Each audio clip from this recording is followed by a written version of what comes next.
il s'agit du cancer, cancer type 1, type 2, type 3. OK, moi-même, je suis Diapassou Folisou Fabrice, je suis consultant en MLM et nous sommes toujours au rendez-vous tous les lundis. Aujourd'hui, c'est le 2 novembre 2020. On va recevoir Dr Jean-Paul Amigan. Donc je vous rappelle que Dr Jean-Paul Amigan, c'est un docteur, un spécialiste en médecine quantique. Il est à la fois artiste de chansons, c'est-à-dire artiste en herbe. C'est quelqu'un qui chante bien. Il est à la fois un polyglotte, parce qu'il maîtrise bien la langue de Molière et puis celle de Shakespeare.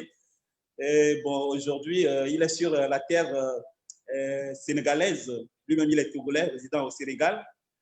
Bientôt, on va aller faire un test, voir bon, s'il commence déjà à maîtriser le Wolof. OK? Donc, sans plus tarder, nous allons d'abord rappeler à tous les leaders de Alliance Motion Global d'activer leur compte pour migrer vers le nouveau plan de compensation. Nous le disons tous les jours parce que nous ne savons pas quelle sanction sera prise contre ceux qui ne vont pas le faire avant la fin de l'année. Donc, c'est très important. Pour ceux qui... Il y a des gens qui ont acheté le NPP, mais ils n'ont pas pu l'activer parce qu'ils ont acheté le NPP, c'est dans leur back-office. Et ils croient que, bon, ils ont déjà activé. Non. Vous achetez le NPP, ça vient se positionner dans votre back-office. Donc, vous entrez dans votre back-office, vous allez dans l'e-store et vous validez votre NPP et vous migrez vers le nouveau plan de compensation. Donc, c'est un cri que je lance à tous les leaders. Il faut que tout le monde puisse activer son compte vers le nouveau plan de compensation pour pouvoir bénéficier des avantages qui sont dans le système. Donc, sans plus tarder, nous allons vers Dr Jean-Paul Amigan. Dr Jean-Paul Amigan, vous êtes là?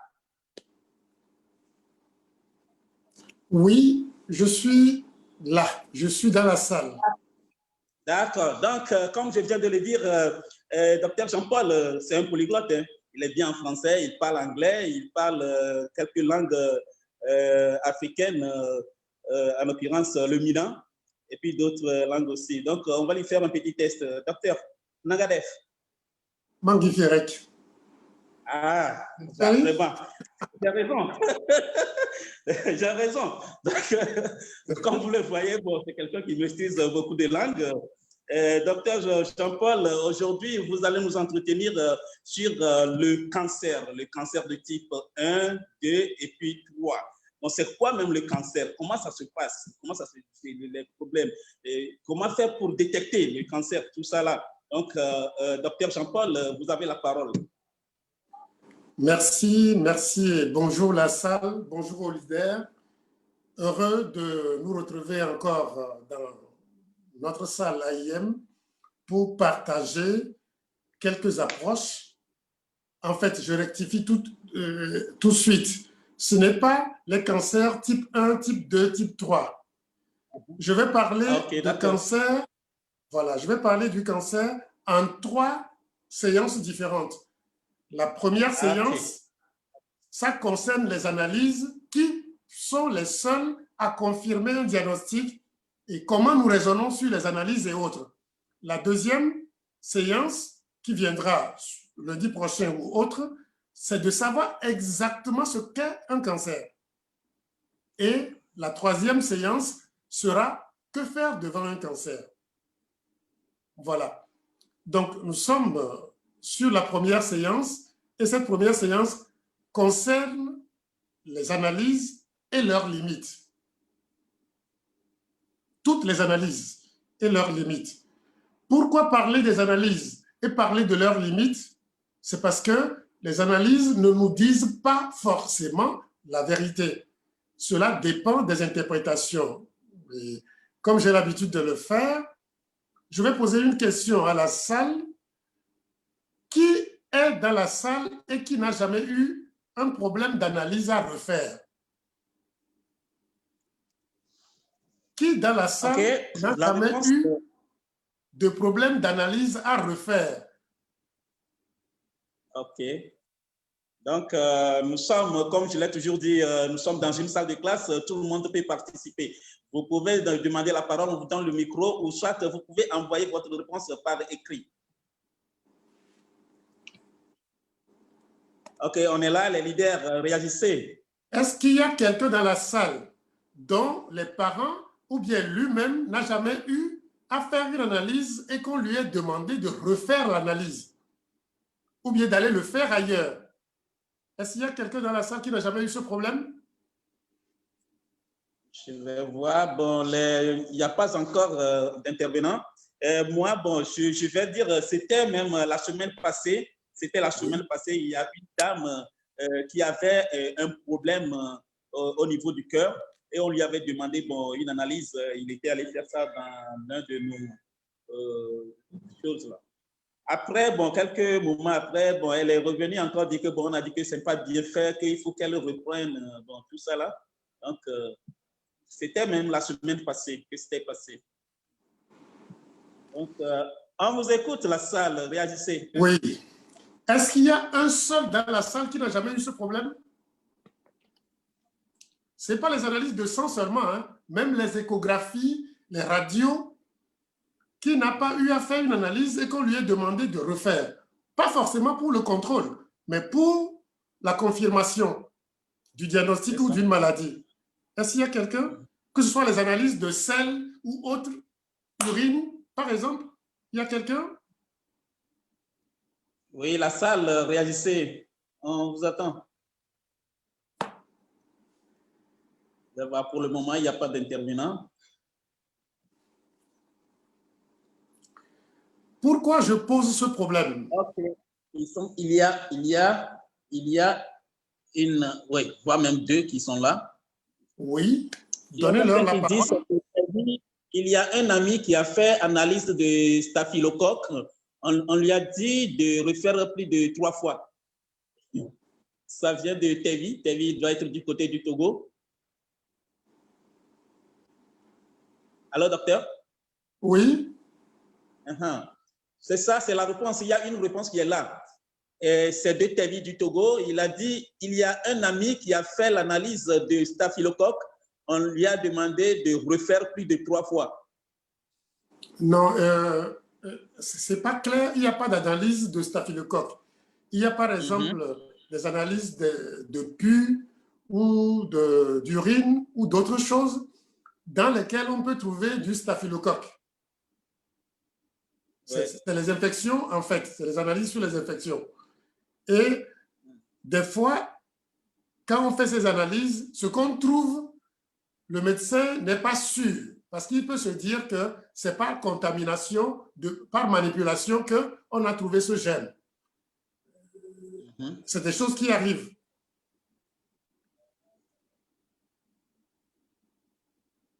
Dans les infections, on fait des analyses et puis on trouve des staphylocoques ou des streptocoques ou d'autres choses, mais qui peuvent être dues à la manipulation. Je crois que c'est un truc comme ça qu'il est en train de dire. Oui, ça rentre dans le cadre de la question que nous posons parce que le médecin, si on te demande ça plusieurs fois, c'est parce que le résultat que tu as amené, il y a un doute sur le résultat. Voilà. Ah ouais, c'est Tevi qui revient. Tevi dit ceci.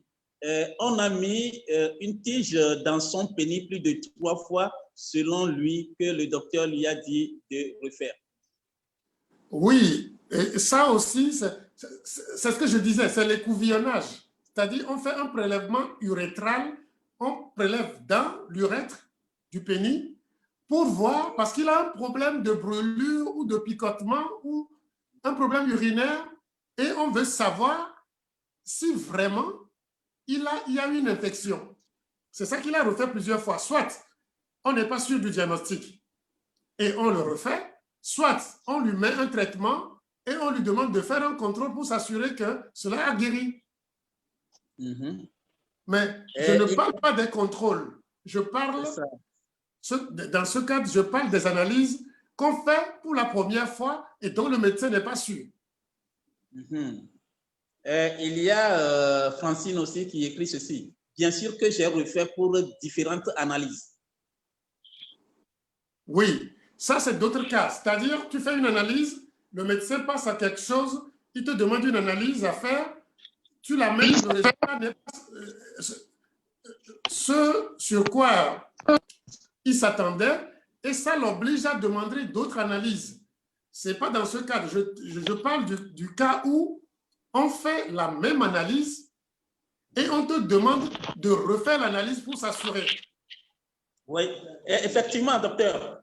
Docteur, moi, je me rappelle, j'avais une cousine qui était enceinte et on a fait l'échographie. Après l'échographie, on lui a demandé de refaire que, bon, avant, on avait dit que, bon, c'était deux, il y avait deux enfants.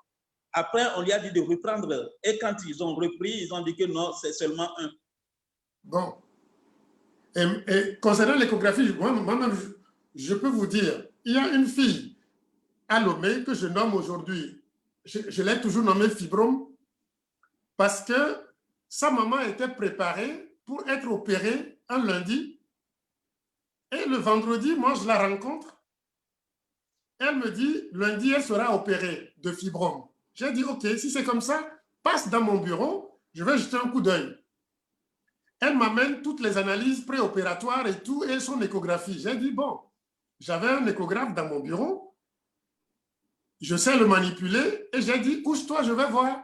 Et en examinant la dame, j'ai trouvé que sur son fibrome, il y avait des bras et des mains des pieds et des mains qui bougeaient. Wow. Donc, la fille a eu le bac l'année dernière, celle que j'appelle fibrome a eu le bac l'année dernière. Wow, donc, vraiment. Je fais le truc, elle était préparée à 48 heures près, elle devait être opérée pour son fibrome. Et je fais l'échographie, je constate que son fibrome avait des mains et des pieds. Et je lui demande, madame, regardez un peu votre fibrome. Ce n'est pas un fibrome, ne vous faites pas opérer, c'est un enfant, c'est une grossesse d'environ 4 mois. Attention, ne vous faites pas opérer. Elle a accouché d'une fille qui a eu le bac l'année dernière. Wow. Vous voyez? Vraiment. Bon, cette fille, quand je la vois tout le temps, je ris, je l'appelle fibrome. C'est vous dire à peu près. Bébé fibrome. Vraiment. Vous voyez? Donc, pourquoi j'introduis cette notion d'analyse? Que ce soit les radios, que ce soit les échographies, l'IRM, que ce soit les analyses de sang, d'urine et de sel. Tout cela qu'on appelle les examens complémentaires en médecine sont faits pour aider le médecin à avoir un diagnostic plus précis, à savoir exactement ce qui se passe sur son patient. Malheureusement, dans les examens cliniques que nous faisons la plupart du temps, les signes sont un carrefour de plusieurs maladies qui ne nous permettent pas, des fois, d'être aussi précis qu'on le souhaiterait. C'est dans ces cas-là, dans certains cas, l'examen clinique tout de suite montre tout. Dans d'autres, il faut s'aider d'analyses.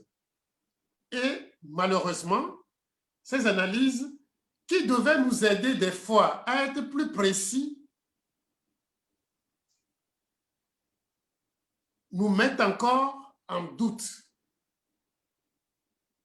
Et c'est pour cela que j'ai voulu en parler, pour attirer l'attention de tout un chacun. Parce que des gens disent souvent, j'ai fait toutes les analyses, on n'a rien trouvé. Ou bien, j'ai fait des analyses qui n'ont rien montré. Et on me demande de refaire ces analyses, j'ai refait plusieurs fois, mais le résultat est toujours le même. Et pourquoi de pareilles choses?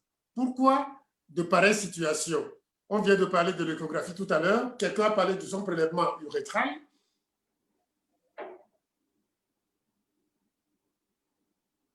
Tout dépend de ce que le médecin cherche. Mais ce sur quoi je veux insister, c'est sur la précision, la fiabilité et la validité des résultats d'analyse. puisqu'on veut parler du cancer, on est dans le cadre du cancer, je vais parler globalement des analyses avant de toucher du doigt certaines analyses qui concernent le cancer. Normalement, quand on demande une analyse, il faut que l'analyse soit sûre.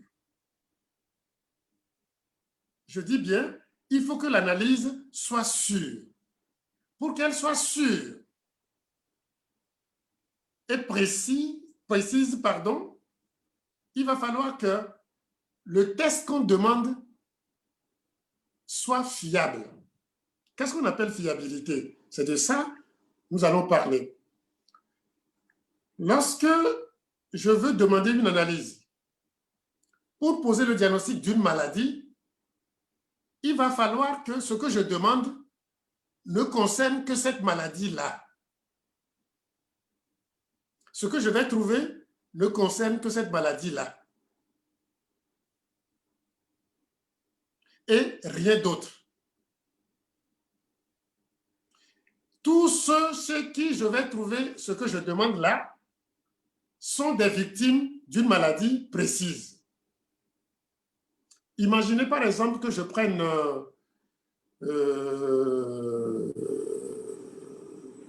le diabète, un truc qui est assez fréquent.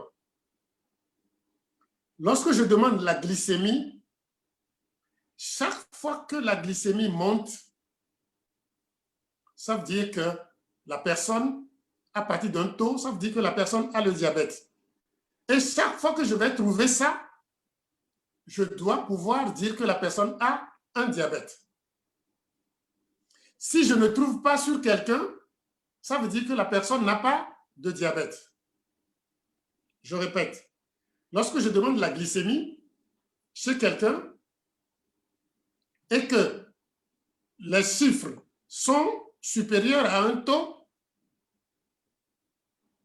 cela doit me montrer que la personne a le diabète.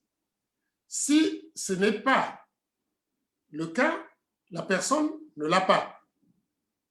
Mais pour le diabète, c'est assez facile. Ce n'est pas le cas dans toutes les autres maladies. Lorsque je cherche une maladie A chez quelqu'un, l'analyse X que je vais demander doit me dire que la personne a la maladie.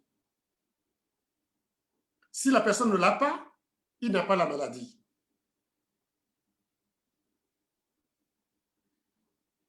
Pour l'exprimer, on parle de deux choses, de la sensibilité et de la spécificité de chaque analyse. J'ai parlé tout à l'heure de la glycémie, c'est facile. Le test glycémique est fiable à 100%.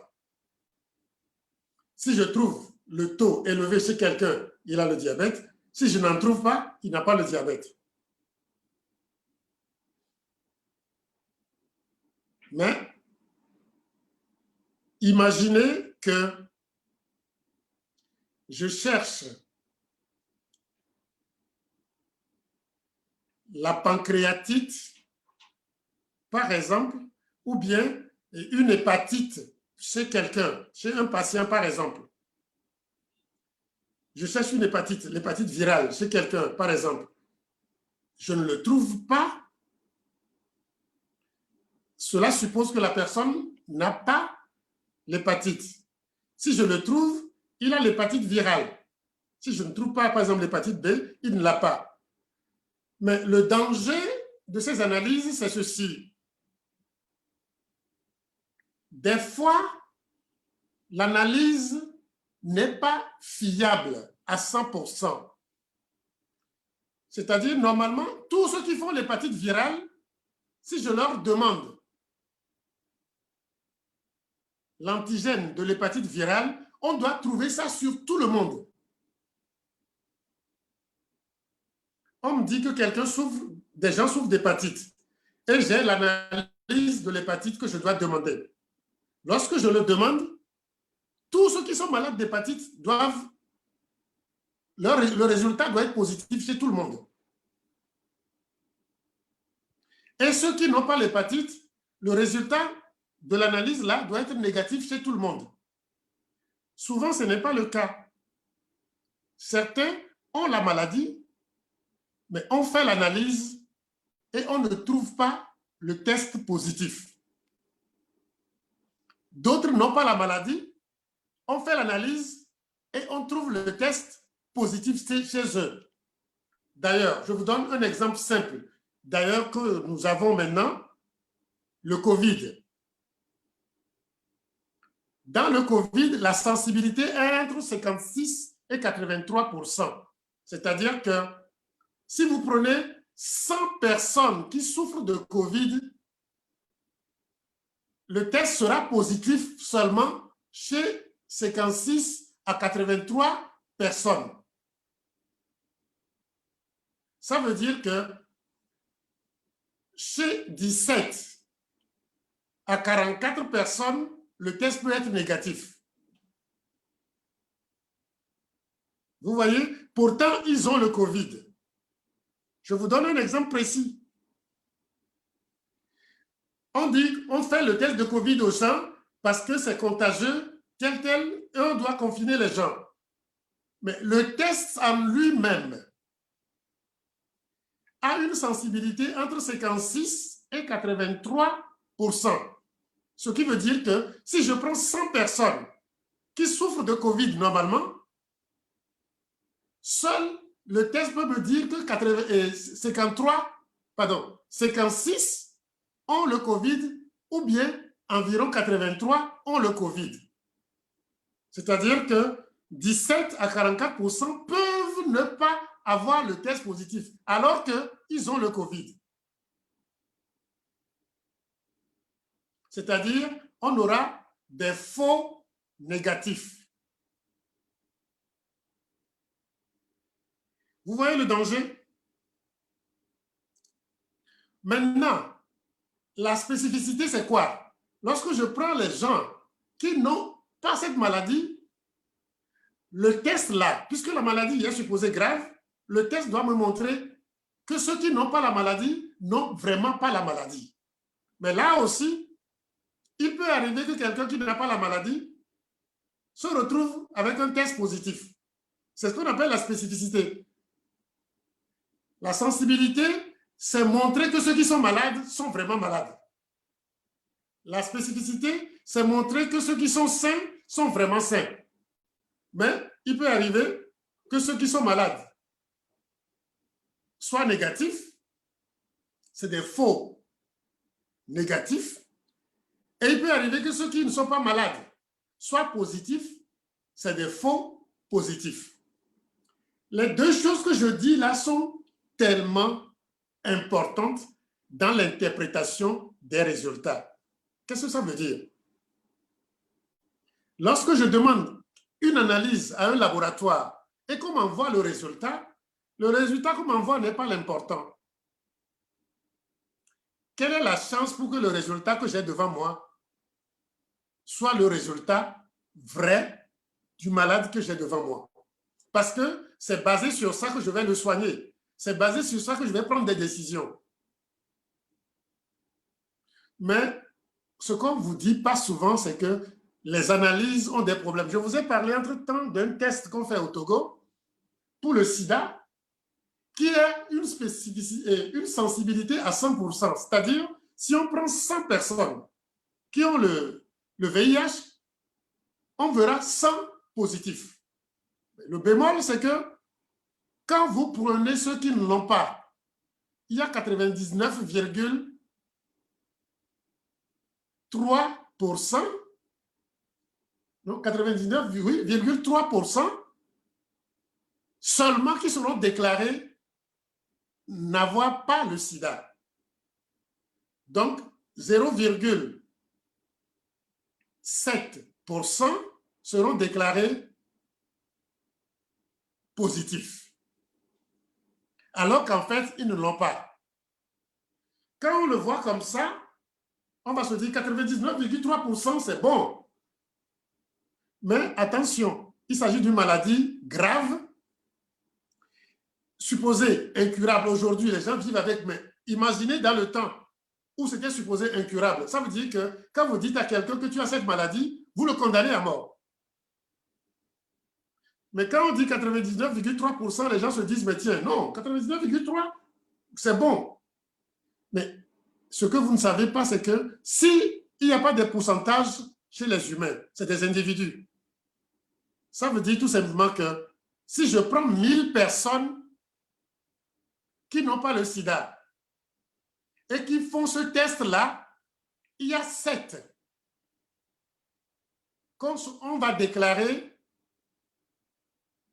positifs, alors qu'ils ne l'ont pas. Vous voyez la gravité? C'est une maladie grave, supposée incurable, et puis, je n'ai pas la maladie, on me déclare avoir la maladie. Ce qui suppose que, pardon, il y a une interférence là. Il y a une interférence vraiment. La cabine. La cabine. Ce qui suppose que...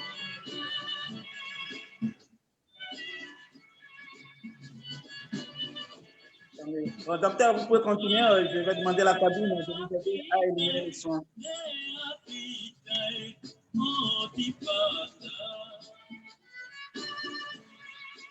Oui, mais ça perturbe un peu.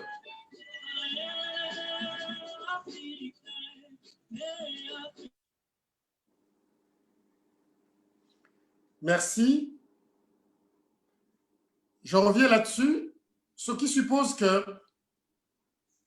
lorsque tu n'as pas une maladie et qu'on te déclare avoir la maladie, tout dépend maintenant du type de maladie.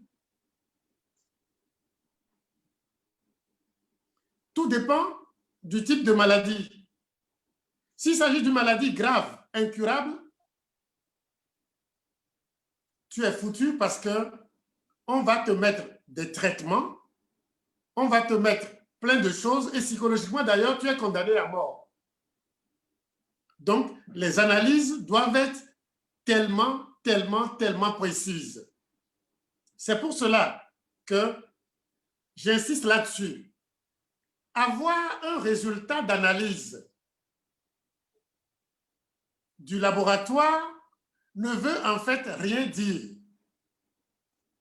Il faut savoir interpréter cette analyse-là. Quel est le degré de confiance que je dois accorder à ce résultat?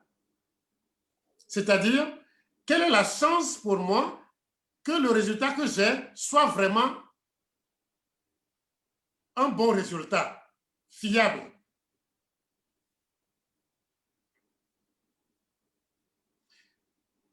La masse ne se pose pas cette question. Le danger, c'est que les médecins qui prennent des décisions aussi ne se posent pas cette question. Ils prennent pour absolu le résultat qui vient du laboratoire, alors que ce résultat, normalement, devait être accompagné. On doit mettre sur le résultat, tout résultat, on doit mettre sur ça la sensibilité et sa spécificité pour que le médecin puisse voir quelle confiance accorder à la chose et agir. C'est pour cela que j'insiste là-dessus, je reviens encore là-dessus, même les analyses de sel, les analyses de sang, la NFS, les marqueurs, tout ce qu'on demande comme analyse, l'échographie, le scanner, l'IRM, les marqueurs cancéreux, tout cela doit être toujours accompagné de la fiabilité pour que le médecin ne prenne pas des décisions qui puissent nuire au patient.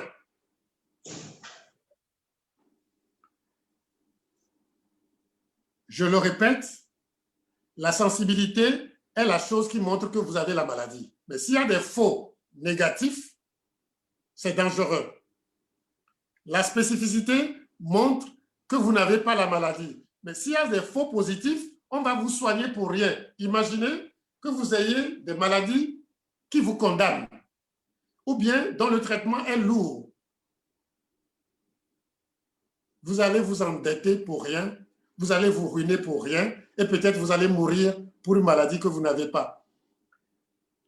Je donne cette notion, j'insiste là-dessus pour que les gens s'en rappellent tout le temps. Lorsque vous avez des analyses, posez la question au médecin pour savoir quelle est la chance pour que ce ne soit pas exact ce qu'il y a sur le papier. Je vous donne un exemple simple. Vous allez voir comment ces trucs sont un peu complexes. Quelqu'un souffre d'anémie, c'est-à-dire qu'il est supposé ne pas avoir assez de globules rouges dans son sang. On lui demande le taux d'hémoglobine ou bien la NFS, la numération formule sanguine. Le résultat vient montre que le monsieur a une anémie. Le réflexe que nous avons souvent en tant que médecin, c'est de prescrire le fer et les acides foliques aux patients. Mais ce que nous ne savons pas, et ce que beaucoup de praticiens hospitaliers oublient, c'est que l'anémie est un taux. C'est le rapport du nombre de globules rouges sur le volume total prélevé.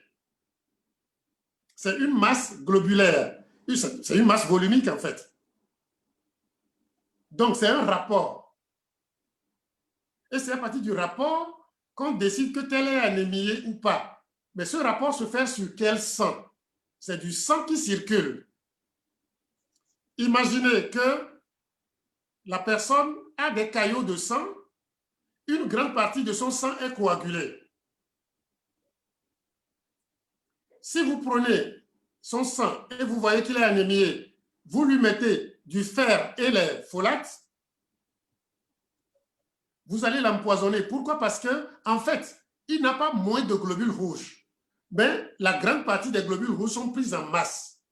Celui-là, par exemple, il n'a pas besoin de fer ni de folates.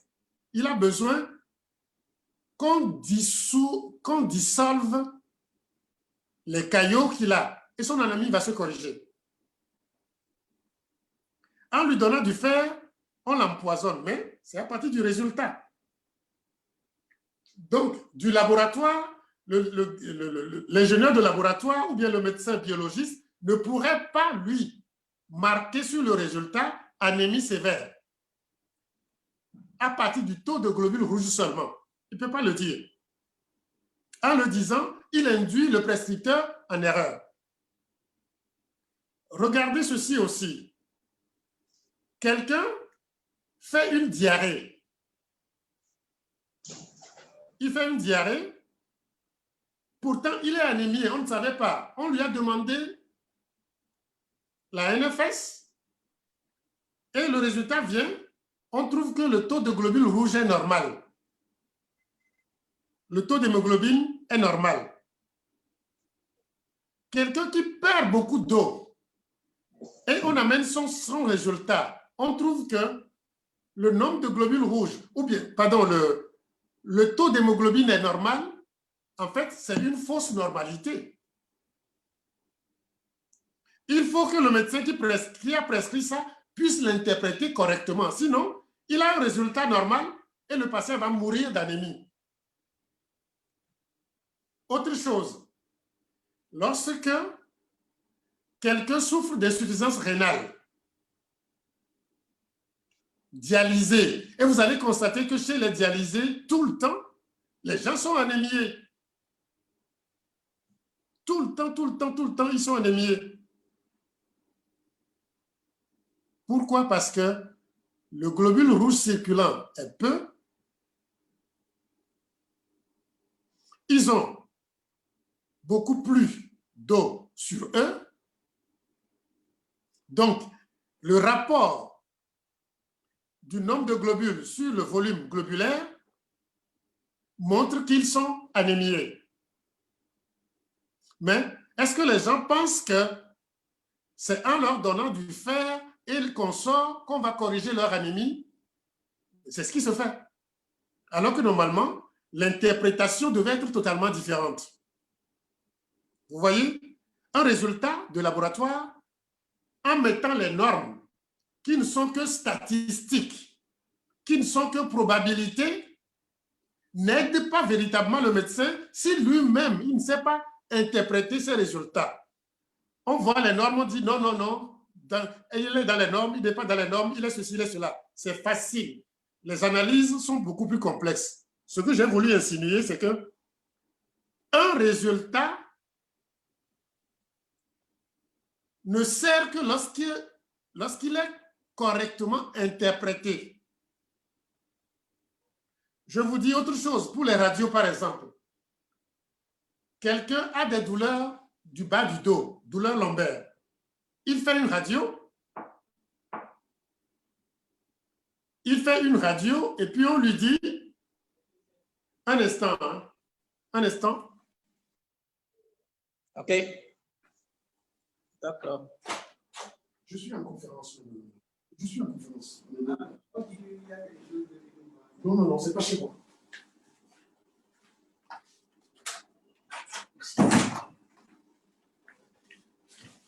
Excusez-moi. OK. Excusez-moi. Oui. Oui, on y va. Vous êtes excusé. Voilà. Quelqu'un a mal au bas du dos, a une douleur lombaire. On fait une radio chez lui et puis on dit, il a des arthroses. Et c'est les arthroses qui lui font mal. Ou bien il a une sciatique. C'est les sciatiques qui lui font mal. Quand vous voyez ça, vous allez vous dire, mais tiens, c'est un spécialiste de radiologie qui a interprété. Il a dit plein de choses. Mais ce que les gens ne savent pas, c'est que si on prend les gens dans la rue, on fait des radios à tout le monde, il y a des gens qui ont des problèmes plus graves que ce que le radiologue a vu et qui n'ont pas de douleur. Vous voyez l'interprétation en disant que la douleur est due à la décalcification, c'est-à-dire à la déminéralisation et tout le reste, il croit poser un bon diagnostic. Alors que quand on prend 100 personnes dans la rue qui ne sentent rien du tout, on verra les mêmes lésions, des lésions plus graves sur environ 70%, c'est-à-dire 70 personnes. Pourtant, dès que le radiologue interprète le truc comme ça et envoie ça au médecin, le médecin décide. Or, le radiologue ne pouvait pas parler de sciatique, il ne pouvait pas parler d'arthrose, il pouvait parler de rien parce que ce n'est pas lui qui a examiné le patient et qu'on sort. Malheureusement, c'est ce qui se fait. C'est la radio. Pour l'échographie, dans l'introduction, on en a parlé et toutes les analyses ont de ces problèmes-là. Pourquoi j'ai voulu parler de ces erreurs, parler de la sensibilité, parler de la spécificité, parler du rapport de vraisemblance, c'est-à-dire la performance des analyses. Les analyses sont supposées aider le médecin à faire le bon traitement. Mais les analyses en soi ne sont rien sans une très bonne interprétation. Le fait de déléguer l'interprétation des résultats au laboratoire piège le médecin. Il ne prend plus le temps lui-même d'analyser tout, de prendre le contexte et de décider. Il laisse le truc, le résultat au laboratoire et dès qu'il a le résultat, il commence par prescrire. Raison de plus pour que vous sachiez, mesure gardée, que les analyses en soi ne veulent pas dire grand-chose. Sans que l'on ne vous ait précisé la sensibilité de l'analyse, sans que l'on ne vous ait précisé la spécificité de l'analyse. Quelle que soit l'analyse, que ce soit de sel, que ce soit de sang, que ce soit d'urine, comme le cas de monsieur qui parlait du prélèvement urétral tout à l'heure. C'est ainsi. Reprenons par exemple les analyses de sel.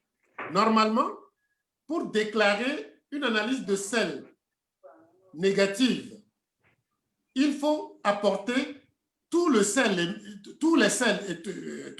émises et qu'on prélève à 3 endroits différents sur l'ensemble.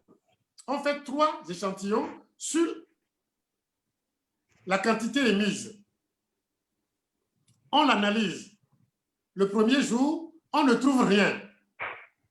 Il va falloir répéter cette analyse 3 jours de suite. Ça fait au moins 9 échantillons pour déclarer que les analyses sont négatives.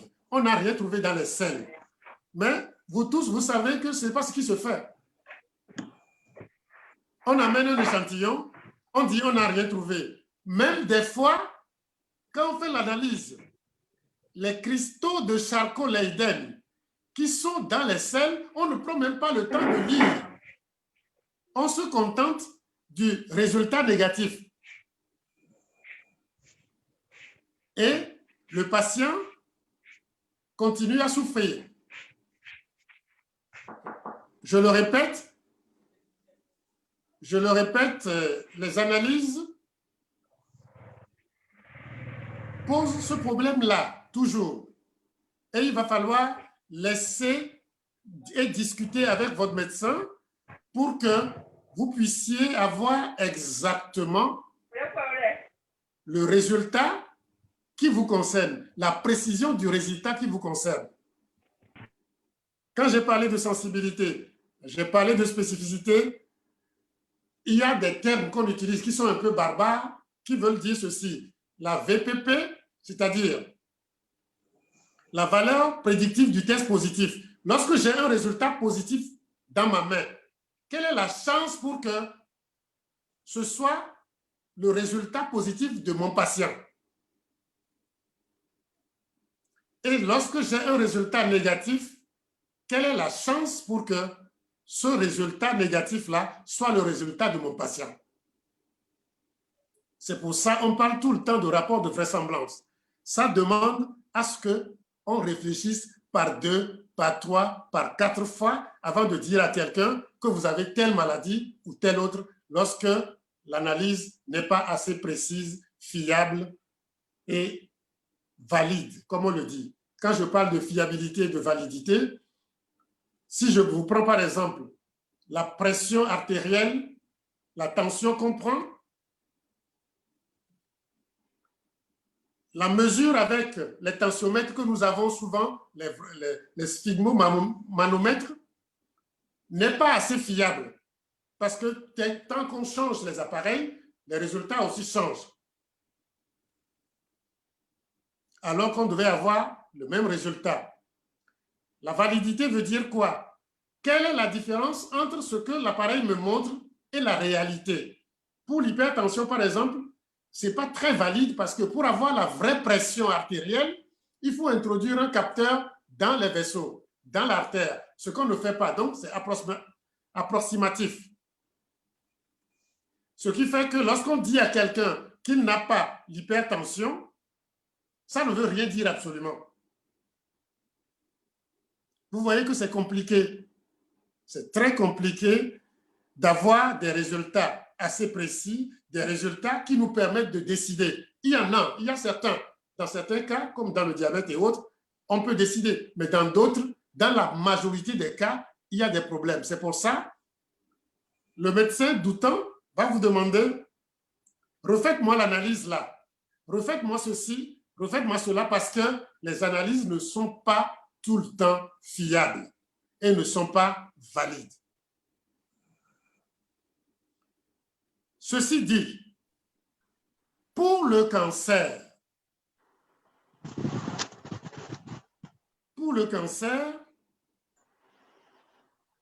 il s'agit d'une maladie qui vous condamne presque à mort. Il va falloir que lorsqu'on dit à quelqu'un qu'il a un cancer, que ce soit sûr, certain qu'il a le cancer.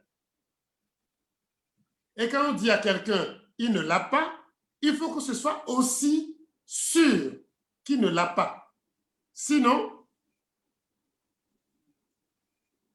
on va soumettre quelqu'un qui n'a pas un cancer a des traitements lourds, a une chimiothérapie, a une radiothérapie qui peut peut-être le tuer. Je donne une petite parenthèse. Ce que vous ne savez pas, lorsqu'on fait de la chimio, l'infirmier ou bien le médecin qui applique la chimio au malade, lorsque les produits le touchent, il est considéré comme un cancéreux. C'est très grave. Ce que je vous dis est très, très, très grave. Toi qui n'as pas la maladie, qui soigne les personnes, lorsque des produits comme ça se versent sur toi, tu es considéré comme un cancéreux. Renseignez-vous, vous comprendrez ce que je dis.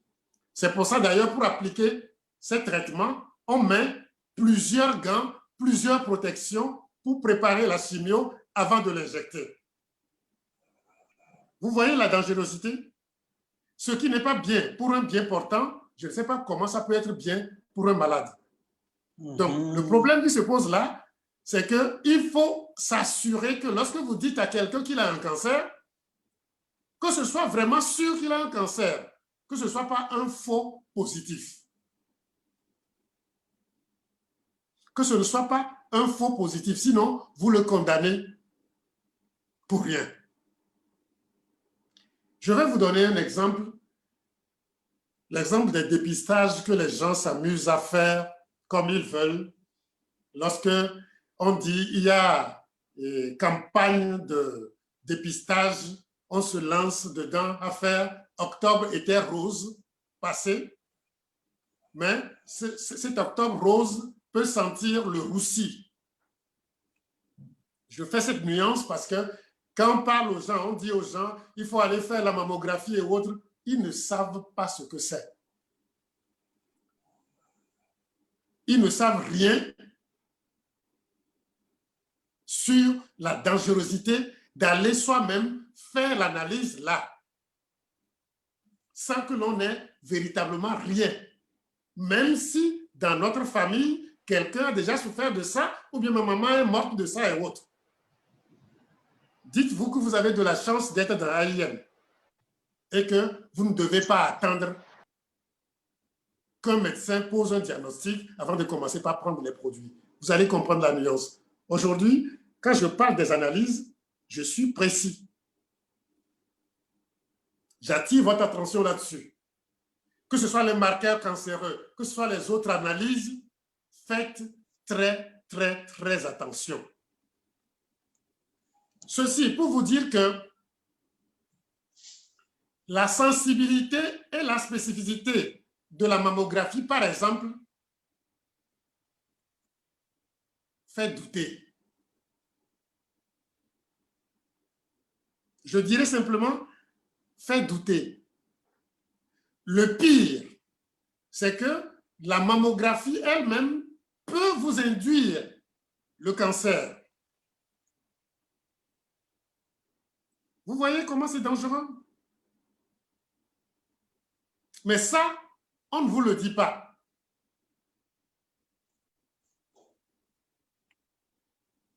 C'est grave ce que je dis. Mais ça, on ne vous le dit pas. C'est pour ça d'ailleurs, les gros scientifiques, les mathématiciens et les décideurs ont introduit une autre notion qu'on appelle, après la sensibilité, la spécificité, tout le reste, il y a une autre notion qu'on appelle le nombre de patients à traiter. C'est quoi? On dit, pour la mammographie, il faut aller faire, pour le cancer du sein, il faut aller faire la mammographie. Mais les gens disent, lorsqu'on fait la mammographie et qu'on pose le diagnostic de cancer, combien survivent? Lorsqu'on parle du nombre de patients à traiter, combien de patients je dois soumettre à la mammographie pour qu'un seul ou bien une seule survive? C'est ça qu'on appelle le nombre de patients à traiter, NPT. Pour ceux qui viennent pour le cancer du sein, que je soumets à la mammographie, quel est le nombre de patients que je dois atteindre pour qu'un patient ou bien une patiente survive? Vous allez voir que lorsque ce nombre de patients à traiter est très grand, incalculable, l'analyse est dangereuse. Pour la mammographie, les gens ne se sont pas arrêtés à ça. Ils se sont dit, si on voit qu'il faut beaucoup de patients pour faire la mammographie, pour une seule survive. Mais quand on soumet les patients à la mammographie, quel est le risque qu'on fait courir aux patients? On appelle ça NPR, nombre de patients à risque. Et les gens ont calculé tout ça. Ils ont trouvé que la mammographie ne sauve aucune vie. Pire, la mammographie induit le cancer. Quand vous prenez les deux paramètres là, ce qui devient un danger pour quelqu'un qui se lève pour aller faire un dépistage et qui n'a rien, alors qu'on sait que la mammographie ne sauve aucune vie. Pourquoi prendre le risque? Et chaque fois, Octobre Rose prépare le roussi. Ce n'est pas seulement pour la mammographie. Je prends le cas de la prostate. On ne discute pas de vrais cancers. Aujourd'hui, on parle du diagnostic, c'est-à-dire des analyses qui confirment ce diagnostic-là. Regardez par exemple pour la prostate aussi. On demande aux gens de faire PSA, l'antigène spécifique de la prostate. Et à partir de ça, on fait la biopsie. Comme pour la mammographie chez les femmes, le PSA aussi est inutile, dangereux, parce que ça va induire des biopsies inutiles. Parce que ce PSA peut s'élever chez des gens qui n'ont pas de cancer, comme ça peut être très bas chez des gens qui ont le cancer. Et pourtant, c'est ce qu'on demande pour faire les biopsies et autres. Vous voyez le danger? Et lorsqu'on fait le NPT du PSA, c'est incalculable. Quand on fait le NPR, on constate que c'est dangereux aussi. Parce qu'on fait des biopsies à des gens, des biopsies inutiles, dangereuses, pour des traitements inutiles qui privent les gens de vivre une vie normale. C'est des réalités dont vous n'avez pas conscience.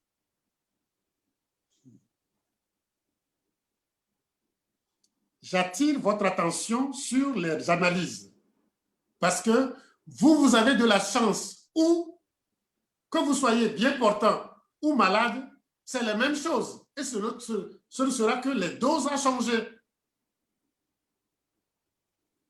Alors, faut-il, lorsque vous suspectez des maladies très graves, demander à ceux qui ne sont pas malades d'aller faire des tests? À quoi serviraient ces tests si on peut avoir la solution sans aller faire ces analyses?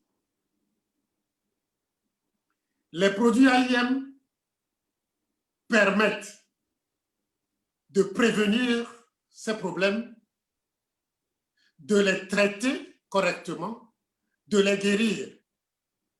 Aujourd'hui, quand quelqu'un a la peur d'avoir le cancer, ou bien a un parent qui a le cancer, au lieu d'aller faire les tests pour commencer par vivre la panique et la psychose de la maladie là, il vaut mieux l'appeler, le conseiller, lui donner les produits AIM.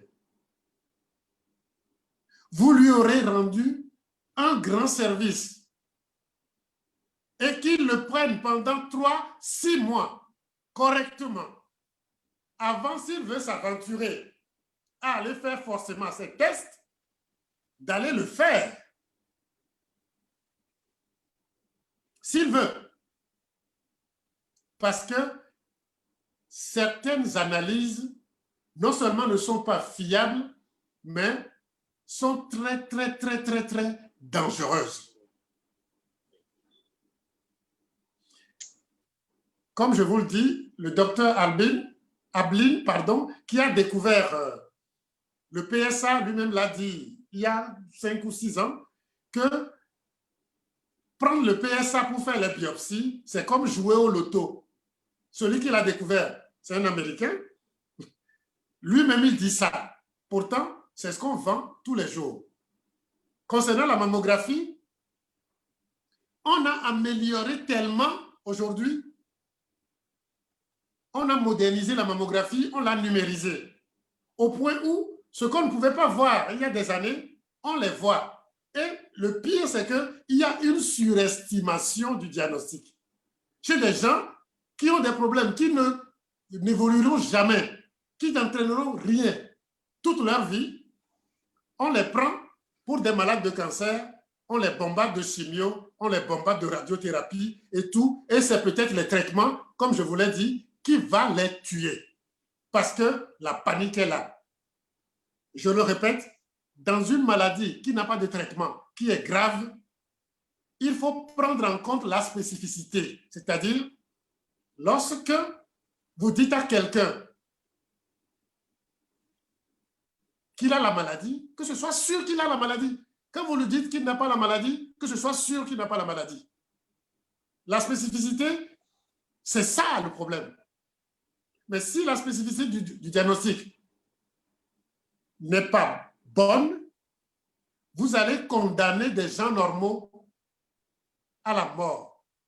Et je vais vous dire la phrase d'un professeur de médecine célèbre, le professeur Fanconi, qui disait « Dans ces cas et de la non-fiabilité des analyses, les médecins réussissent à rendre beaucoup de patients malades et même à rendre malades les gens sains. » Je répète, les médecins réussissent à rendre beaucoup de patients malades et même à rendre malades les gens sains.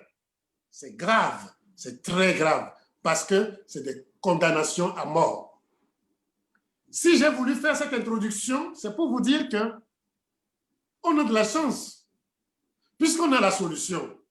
Lorsque vous allez vous soupçonner quelque chose, lorsque vous avez peur de quelque chose, recourez automatiquement, sans les analyses, aux produits AIM. Recourez automatiquement, sans les analyses, aux produits AIM.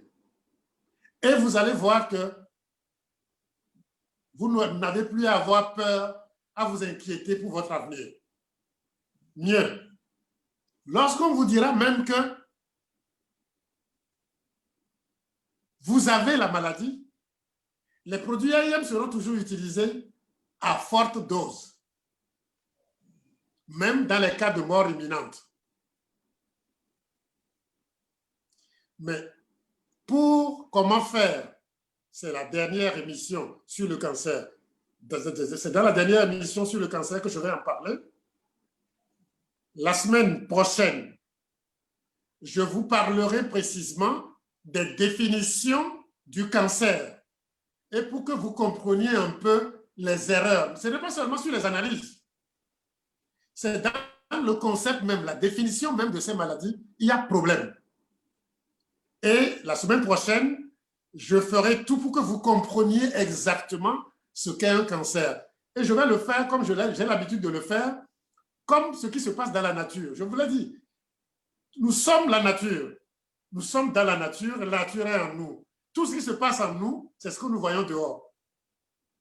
Et la semaine prochaine, vous comprendrez que les définitions des cancers qu'on suppose être des multiplications anarchiques des cellules ne sont qu'un leurre, ne sont qu'un signe. Et ça n'a rien à voir avec le cancer qu'on nous dit être la cause tout le temps. Ce que j'ai voulu partager aujourd'hui, c'est vous attirer votre attention seulement sur les analyses chez les familles de personnes qui ont fait le cancer ou bien qui craignent faire le cancer. Ne demandez pas d'analyse. Donnez les produits ailleurs. Laissez le patient prendre ses produits 3-6 mois, revoyez-le. Il peut aller faire son contrôle. Il verra qu'il n'avait pas besoin de faire ces analyses-là. mais il va se rassurer qu'il est bien portant. Attention, qui dit analyse, dit sensibilité, dit spécificité, dit rapport de vraisemblance, c'est-à-dire performance, et dit attention, l'analyse peut vous induire en erreur. Et pour les maladies graves comme le cancer, ce n'est pas la peine. Si vous avez les moyens de prendre des produits AIM, c'est bien. Je vais vous dire, il y a 2 semaines, j'ai eu un résultat très fabuleux d'une dame qui a fait un cancer du foie, d'une dame de 80 ans qui a fait un cancer du foie vraiment grave. Il a suffi que je mette les produits AIM à dose correcte, c'est ce que vous allez apprendre dans la formation, et que j'attende 2 mois après, on me fait le bilan hépatique, le foie est devenu normal. Elle n'a pas fait de chimio, elle n'a pas fait de radiothérapie, elle n'a rien fait d'autre que prendre les produits AIM à forte dose. La prochaine fois, je vous montrerai le résultat de cette dame. Et vous allez comprendre que vous avez dans votre main la vie et ce qui sauve la vie. Car ce n'est autre que l'oxygène et la circulation sanguine, rien d'autre. Je vous remercie pour aujourd'hui et j'attends vos questions. Merci beaucoup. Merci beaucoup, docteur. Tout ce que vous venez de dire tout de suite, moi, j'ai déjà commencé à avoir peur. J'ai déjà commencé à avoir peur. Vraiment, nous sommes exposés à beaucoup de dangers, à beaucoup de choses. Et moi, je vais donner un exemple, un témoignage. Docteur, est-ce que vous connaissez docteur Yapi de la Côte d'Ivoire? Il est aussi dans la médecine quantique. Je le connais très bien. C'est un pote. Bien. Oui. Entre-temps, au début de Alliance Motion Global, nous étions arrivés en Côte d'Ivoire, à Abidjan, pour lancer AIM, Alliance Motion Global, quand on a rencontré Dr Yapi. Et quand on l'avait rencontré, j'avais cette vidéo, mais aujourd'hui, je ne sais plus là où ça se trouve. Dr Yapi nous a fait un témoignage vraiment poignant. Qu'est-ce qui s'est passé? C'est une dame qui a un problème de cancer avec, à l'étape terminale. Bon. Donc, comme Dr Yapi, lui, il est dans les quantiques, c'est un ami, un collègue qui lui a envoyé la dame. Et quand la dame était arrivée chez elle, Dr Yapi dit que après les analyses, elle a vu que la dame-là ne va plus rester longtemps. Donc, il y a seulement prescrit certains petits produits là, pour la libérer, aller mourir. Mais 2 semaines après, il lui a donné de revenir 2 semaines après. Mais docteur Yapi sait que la dame ne va plus revenir, qu'elle est partie pour mourir. Mais il dit qu'à sa grande surprise, cette dame était revenue pour le contrôle. Docteur Yapi a dit que mais ça, bien c'est pas elle. Quand elle a pris ses papiers, il a remarqué que c'est la dame. Il a dit que mais qui ne comprend pas quelque chose. La dame, tout est changé en elle. Tout est changé en elle. Et M. Yapi, docteur Yapi, lui a posé la question, mais madame, à part tout ce que je vous ai prescrit comme produit à aller utiliser, quel autre produit vous avez encore utilisé? Je vais voir ça tout de suite. Donc, qu'est-ce qui s'est passé? La dame a fait sortir de son sac, elle cherchait le produit, c'était le C24 que la dame avait consommé en forte dose. Donc, la dame cherchait le sac avec les mains tremblantes parce que, elle avait peur que, elle a encore créé d'autres situations. Donc, le docteur dit, madame, ce que vous avez utilisé, je dois voir.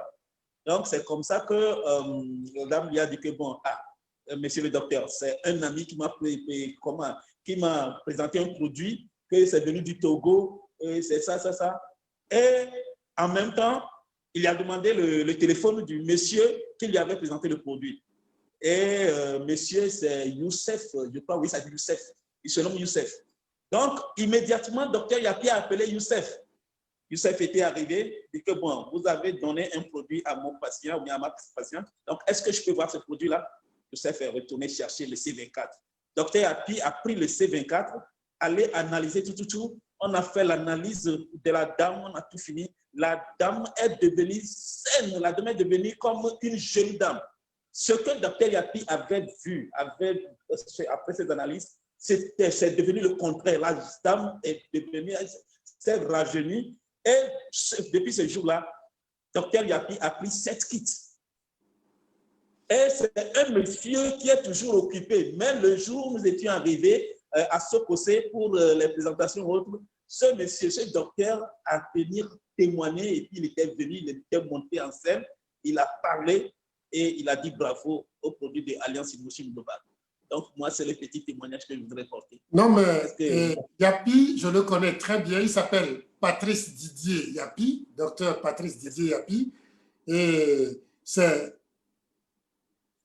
un collègue, un ami avec un de mes collègues à la faculté de médecine ici, le docteur Éric Diplot. On se connaît bien, on échange tout le temps. On échange tout le temps. Vous savez, la médecine quantique fait peur aux gens parce que nous sommes à la pointe de ce qui va arriver dans le futur. Et ce futur est déjà là aujourd'hui. En résumé, en quantique, c'est ça. Donc, lui et moi, on est dans ce domaine-là et on essaye de dévancer un peu ce que les gens font d'habitude. Mais ce n'est pas important. L'important ici, ce que j'ai voulu vous dire, c'est que les analyses peuvent tromper, peuvent faire tout, peuvent tuer. Les analyses peuvent tuer parce qu'elles peuvent mentir. Mais quand vous voyez quelqu'un qui panique, ce n'est pas les analyses qu'il faut aller faire. Donnez-lui le produit AIM. Quand vous voyez quelqu'un qui panique, donnez-lui les produits AIM. S'il a déjà fait les analyses, donnez quand même les produits AIM et puis attendez 1, 2 mois, faites les contrôles. Des fois, 2 semaines suffiront pour que vous voyez que les résultats changent déjà. Ceux qui pensent qu'on va voir un médecin, il n'a pas demandé d'analyse, il a prescrit des trucs, ça dépend du médecin. Si le médecin est cliniquement bon et tout, et que autour de lui, il n'a pas de laboratoire très fiable, et Dieu sait que chez vous, beaucoup de laboratoires ne sont que des gagne-pains, même des laboratoires illustres, supposés. Donc, ça ne sauve personne. Ce qui sauve, c'est les produits que vous allez donner. Et les produits AIM sont des produits qui permettent à ce que la panique du cancer disparaisse. Dans la famille où tout le monde meurt de cancer, si quelqu'un a peur, ne l'envoyez pas faire des analyses. Donnez-lui les produits AIM et dites-lui, il sera le miraculé de sa famille. Mais pour AIM, ce n'est pas un miraculé parce que la vie n'est que la circulation sanguine. La mort, c'est l'arrêt de la circulation. Tout ce qui nous tue amène vers l'arrêt de la circulation. Il suffit de l'inverser. Et les produits AIM permettent la circulation, garantissent l'oxygène. Et vous comprenez. Vous comprenez tout. Rien d'autre. Voilà. Merci beaucoup, docteur. Merci, merci, docteur. Il y a le leader Sani qui lève la main. On va lui donner la parole. On va lui donner la parole. Allô, leader Sani? Oui, alors, bonjour, monsieur. Fabrice. Oui, merci. Bonjour, docteur. Bonjour, monsieur Sani. Oui, docteur, toujours infatigable. Docteur. Oui. On va mettre en place une sécurité spéciale pour vous. Hein. Inch'Allah, ça va se faire. Ouais. Bon, ce que moi, je voudrais dire, bon, est-ce que, avec tout ce que vous dites, simplement dire à qui que ce soit de laisser de côté les analyses. Je pense bien que c'est cela. Mais moi, je vais renseigner sur... Non, non, c'est pas exactement ça. Ça dit, les gens qui viennent vous voir pour des problèmes, pour une peur, dites-leur que ce n'est pas la peine d'aller faire des analyses. Sauf cas d'urgence extrême. Ouais. Je vous ai toujours dit, urgence, c'est médecin. Il n'y a rien d'autre. Mais avant les urgences, si vous voyez la personne, laissez tomber les analyses. Donnez les produits AIM. C'est ce que j'ai voulu vous faire comprendre. Parce que vous avez et l'analyse et la solution dans les produits AIM. On appelle ça des tests d'épreuve. C'est-à-dire, quand la personne vient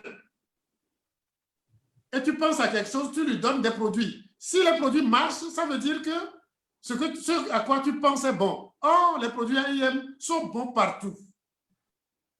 Donc, au lieu de les envoyer au laboratoire, vous leur faites des tests d'épreuve.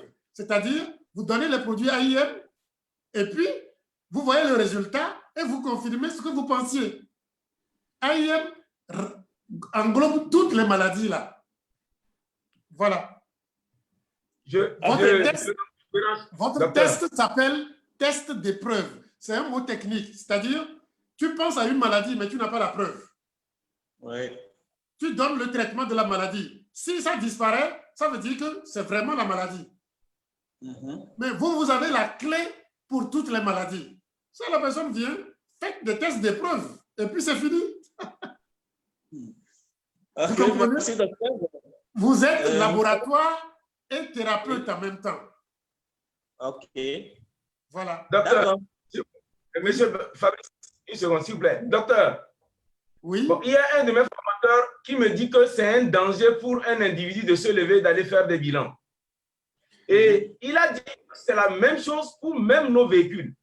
Il y a sa voiture qu'il avait, qui avait une panne, il a amené la voiture, on a scanné à Cotonou et ça a coûté quelque chose de 500 000. Il a fait à Lomé, 500 000, la même chose, la panne est toujours là. Mais quand il est allé au Burkina, dans un village, il a rencontré un mécanicien qui était juste comme ça, qui n'avait pas de clients, et qui a regardé le véhicule et qui a dit non, c'est simplement un problème de pompe. Et il a repris l'ancienne pompe qu'on a enlevée, remettre. Il dit, et c'est là qu'il dit qu'il y a certains mots dont nous souffrons que le corps même maîtrise déjà. Mais quand on va maintenant chercher à faire des analyses, on trouve qu'il y a cette maladie, d'abord la peur qui nous anime est déjà une plus grande maladie. Il y a une nuance. Il y a une nuance. Les analyses peuvent s'avérer nécessaires, mais je vous dis, c'est l'interprétation du résultat qui est le problème. Les résultats sont mal interprétés souvent. Parce que, vous voyez, l'exemple de la voiture que vous venez de donner montre que la voiture a un problème. Mais ceux qui voient la voiture ne savent pas interpréter exactement le problème. Ne savent pas d'où ça vient. Ouais. Parce qu'une voiture doit faire sa maintenance. Comme vous aussi, vous devez faire votre maintenance. Ouais. Dans la maintenance, il peut s'avérer nécessaire de contrôler certaines choses. Mais quand vous les contrôlez, vous voyez un défaut ou bien un supposé défaut, c'est l'interprétation que vous allez faire de la chose. Et ça demande une spécialité, une performance grande. Ce que nous n'avons pas souvent avec nos médecins. Et c'est là le danger. C'est pour ça, puisqu'on a la solution à tout, à quoi bon d'exposer les gens à des analyses qui peuvent leur s'avérer dangereux, qui peuvent être des dangers pour eux. Quelqu'un, par exemple, qui a eu un ami qui souffre d'un cancer du sein, qui se précipite pour aller faire la mammographie alors qu'il n'a rien, ne sait pas qu'il s'expose au cancer du sein. Et ça, au lieu d'aller faire ça, il vaut mieux qu'on lui donne les produits AIM à dose suffisante. Inch'Allah, ceux qui feront la formation à venir sauront déterminer pour chaque personne la dose dont il a besoin à chaque étape de sa vie. Et vous n'avez besoin de rien d'autre. Monsieur Samy, je vous remercie. Je vous remercie. Merci. Faire le bilan, c'est nécessaire. Faire la maintenance, c'est nécessaire. Mais Le problème, c'est l'interprétation. Puisque les gens interprètent mal les résultats et faussement, donnez la solution plus tôt. Voilà. La solution, c'est les produits AIM à combiner. Merci. Okay. Merci beaucoup. Merci, docteur. Merci, M. Sani. Merci, docteur. Merci, leader Sani. Nous allons maintenant donner la parole à Raïssa. Si Raïssa en ligne, bonsoir Raïssa. Bonjour. Alors Raïssa, ok, d'accord. Vous avez la parole. Ouais, d'abord, je remercie le docteur pour la présentation. Moi, je suis nutritionniste. Merci. J'ai une question à poser au docteur. Peut-être se peut que les prochaines séances, je ne sois pas là. C'est un hasard aujourd'hui que je sois là. Donc, j'aimerais profiter, avoir un éclaircissement sur un point. J'aimerais demander au docteur, selon vous, qu'est-ce qui provoque, qu'est-ce qui crée les cellules cancéreuses? Et vous mettez la charrue, mademoiselle, ou bien madame, avant le beurre.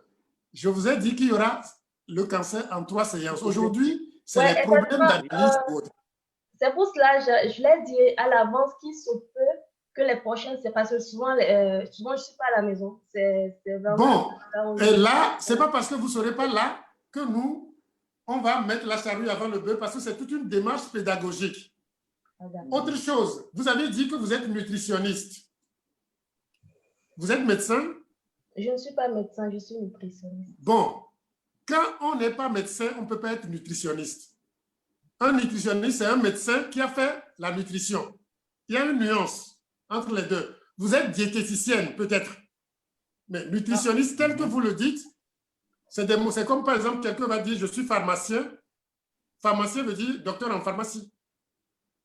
Non, automatiquement. Je ne suis pas diététicienne, oui, je suis nutritionniste diététiste en fait. Je ne suis pas diététicienne. Bon, on ne va pas discuter de ça. On ne va pas discuter de ça. Vous allez comprendre après, parce que c'est des nuances. Aujourd'hui, un infirmier peut s'appeler médecin. Les gens, un infirmier dit il est médecin. Mais un infirmier ne peut pas être médecin. Un médecin, c'est quelqu'un qui a un doctorat en médecine. Un pharmacien, c'est quelqu'un qui a un doctorat en pharmacie. Quand on parle de nutritionniste, c'est des médecins, c'est-à-dire des docteurs en médecine qui se sont spécialisés dans ce truc. Des confusions de mots, on ne va pas en rentrer dedans. Vous allez comprendre après. On est ensemble. Vous allez comprendre après. On est ensemble. Peut-être vous êtes nutrithérapeute.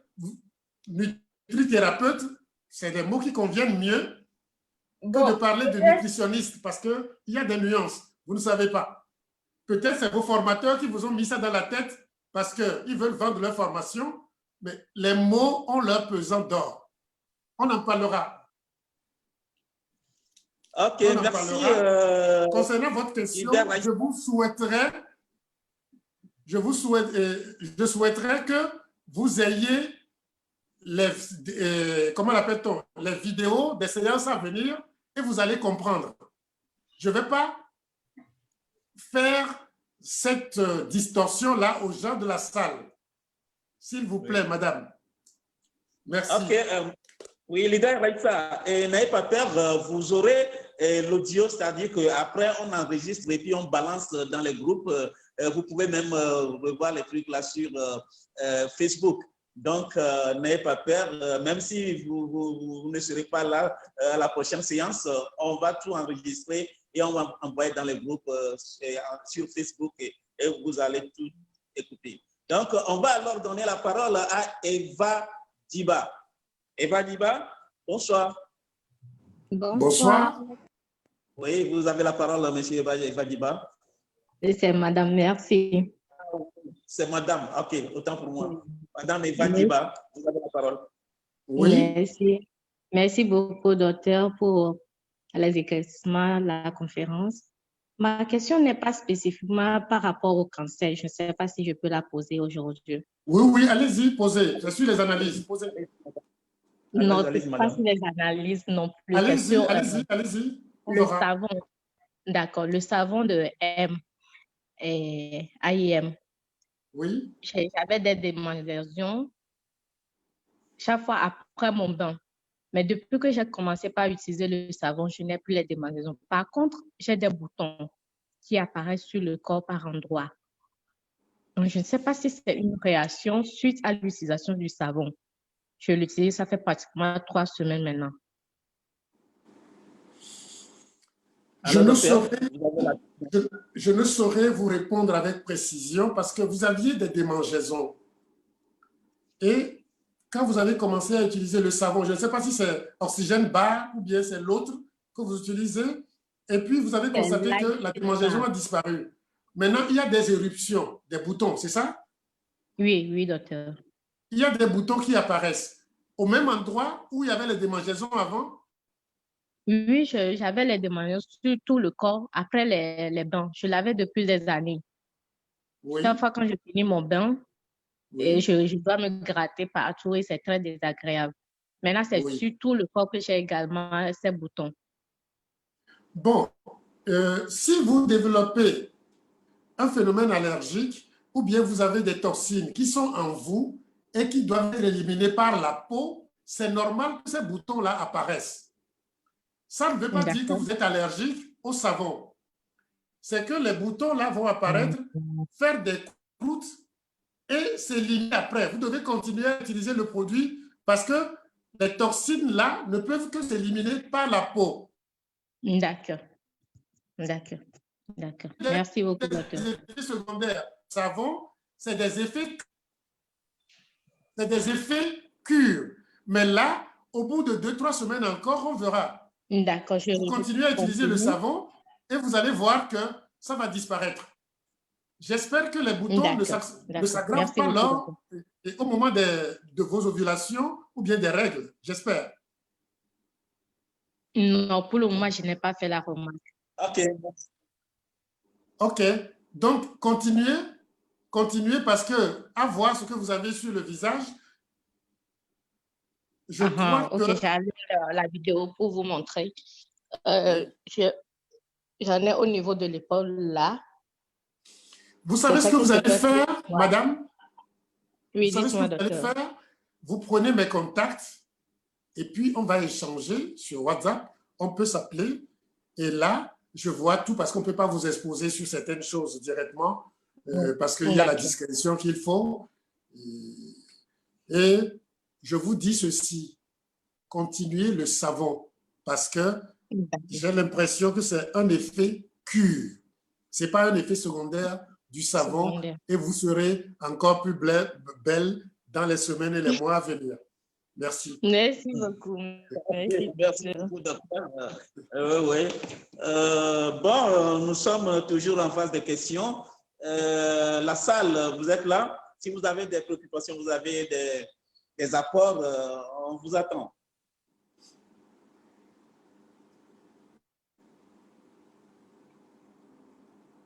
Je vais voir, est-ce que quelqu'un est venu avec une question là? Non, attends. OK, attendez.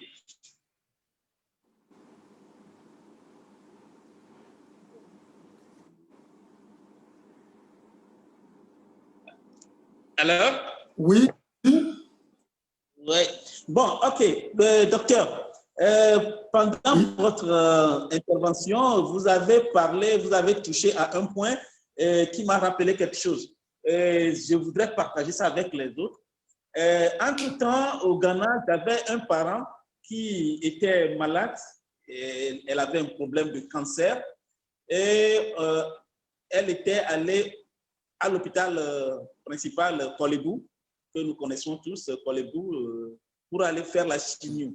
Mais ce qui m'avait vraiment fait peur, le jour qu'on lui avait fait la chimio, on nous avait dit à la maison que quand elle va arriver à la maison, on lui a préparé une salle, une chambre spéciale pour elle, que personne ne doit s'approcher d'elle pendant 3 jours. Donc, elle était seule dans la chambre. On a dit que personne ne doit s'approcher d'elle. Il s'agit de quoi au juste? Moi, j'ai bien compris. Parce que quand elle était revenue directement de Kolebu, c'est-à-dire de l'hôpital, directement dans la chambre, on a fermé la chambre. Tout ce qu'elle demande, on lui passe par-dessus la porte, dit qu'elle ne doit pas avoir contact avec qui que ce soit. Il s'agit de quoi? Je ne peux pas vraiment vous dire exactement de quoi il s'agit, mais il se peut que le traitement qu'on lui a fait est un traitement immunosuppresseur, c'est-à-dire qui détruit totalement sa défense immunitaire. Si les gens approchent et qu'elle s'infecte, ça peut être dramatique. C'est surtout dans ces cas-là qu'on fait cet isolement. C'est-à-dire qu'il y a des traitements qui vont contre votre système immunitaire, qui le mettent à plat totalement. Mais si vous êtes dans ce cas et quelqu'un vient avec une infection ou autre chose, ça vous bousille la vie totalement.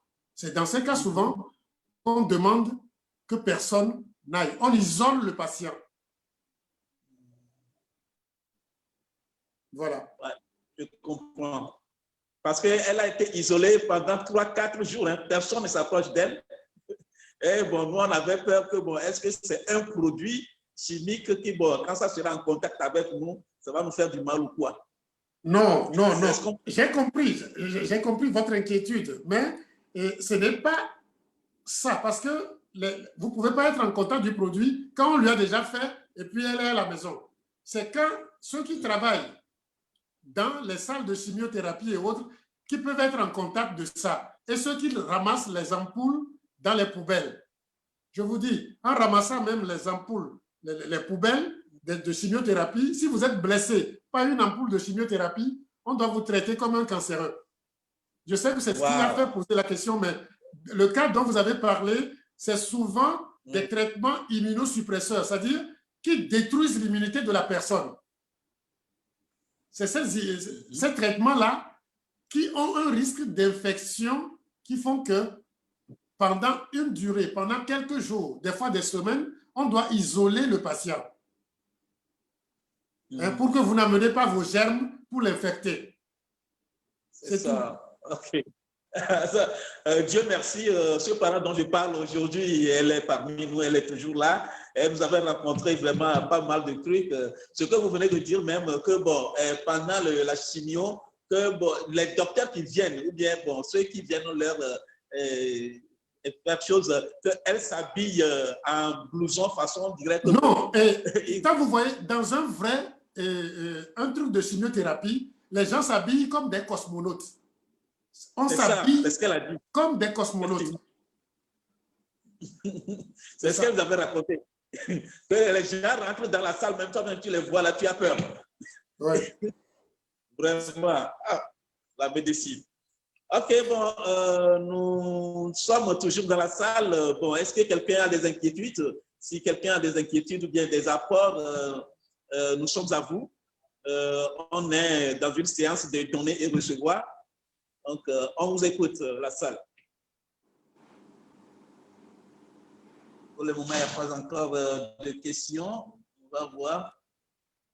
Donc, il y a... Soyez rassurés. La semaine prochaine, vous saurez exactement ce qu'on appelle un cancer. Parce que je vais vous permettre de maîtriser la chose. Mais que vous le maîtrisiez ou pas, vous avez la solution. C'est ce que j'ai voulu vous faire comprendre aujourd'hui, que les analyses et autres, la peur pour aller faire certains dépistages, ça ne sert à rien. Mettez les produits AIM. Mais la semaine prochaine, vous saurez exactement ce qu'est un cancer et ce qu'on nous en dit, pour que vous voyez la nuance des tromperies aussi qui peuvent être là. Parce qu'on ne peut pas guérir une maladie dont on ne connaît pas la cause. Quand vous demandez aux gens, ils disent on ne sait pas ce que c'est, on ne connaît pas la cause. Vous voulez guérir quelque chose dont vous ne connaissez pas la cause? La semaine prochaine, vous allez voir qu'il faut revoir la définition, il faut revoir les analyses, il faut tout revoir. Et la semaine qui va suivre, les traitements avec AIM. OK, voilà. Merci beaucoup. Merci. Et il y a... quand je dis les traitements, oui. Je n'ai pas bien parlé de AIM. Je dois dire les cures de AIM. Entre cure et traitement, il y a une nuance. Cure apporte guérison. Traitement, bon. Mais AIM, c'est les cures. il y aura la semaine des cures aussi. Voilà. Ouais, merci beaucoup, docteur. Nous allons rapidement lire certains messages de félicitations qui viennent de Yolande qui dit « Waouh ». Et il y a aussi Tida Touré qui dit « Paway ». Donc, il y a aussi Joséphine qui dit « Bravo ». Merci, docteur, pour votre apport. Ça vient de Francine. Il y a un autre qui dit ceci. Je remercie énormément le docteur pour tout. C'était une formation universitaire, le chasseur. Il y a Kadidiatou qui dit « Vive IM, félicitations docteur ». C'est vraiment génial. Pawe, docteur, ça vient de Youssouf. Youssouf et Nimatou. Oui. Et il y a le leader Kolani qui dit « S'il vous plaît, cher leader, quelqu'un a-t-il fait l'enregistrement de cette formation ? Veuillez le mettre sur nos forums Wines. Merci, Gia Kolani. » Donc, c'est ça. Donc, ce sont là les messages de félicitations. Merci beaucoup, docteur. Nous continuons toujours. Si quelqu'un a des inquiétudes, quelqu'un a des questions à poser, il y a une main en l'air. Je vais voir de qui il s'agit. Il y a même deux mains. Hein? Deux mains en l'air. Ah oui, c'est deux mains. Et Sangue Mbake Mbaye. On va donner d'abord la parole à Sangue, monsieur Sangue Mbake Mbaye. Vous avez la parole. Monsieur Sangue. Allô, monsieur Sangue. Oui, bonsoir, monsieur Sangue. Vous appelez d'où? Oui, nous vous recevons. Vous appelez d'où? J'appelle du Sénégal. Sénégal, il est à Dakar. De Dakar avec notre grand leader, le médecin Jean-Paul Amiga, qui est une fierté pour toute l'équipe du Sénégal. Alors, ma contribution, c'est plutôt pour appuyer les propos du docteur, parce que tout récemment, j'ai eu à vivre un cas similaire. Une sœur qui avait une tumeur. Mais en fait, au niveau de la médecine, on nous a envoyé faire des analyses, des fibroscopies, des biopsies. Et il est arrivé à un moment où elle ne parvenait plus à s'alimenter. Et donc, il fallait poser une sonde gastro pour l'alimenter. Et à un moment, elle avait des enflures au niveau de la gorge. Et heureusement, bon, j'ai eu à utiliser les cures d'AIM, comme le dit si bien le docteur Amégan. Et la gorge, les enflements se sont apaisés. Alors, par la suite, on a fait l'intervention avec la sonde. Et aujourd'hui, elle prend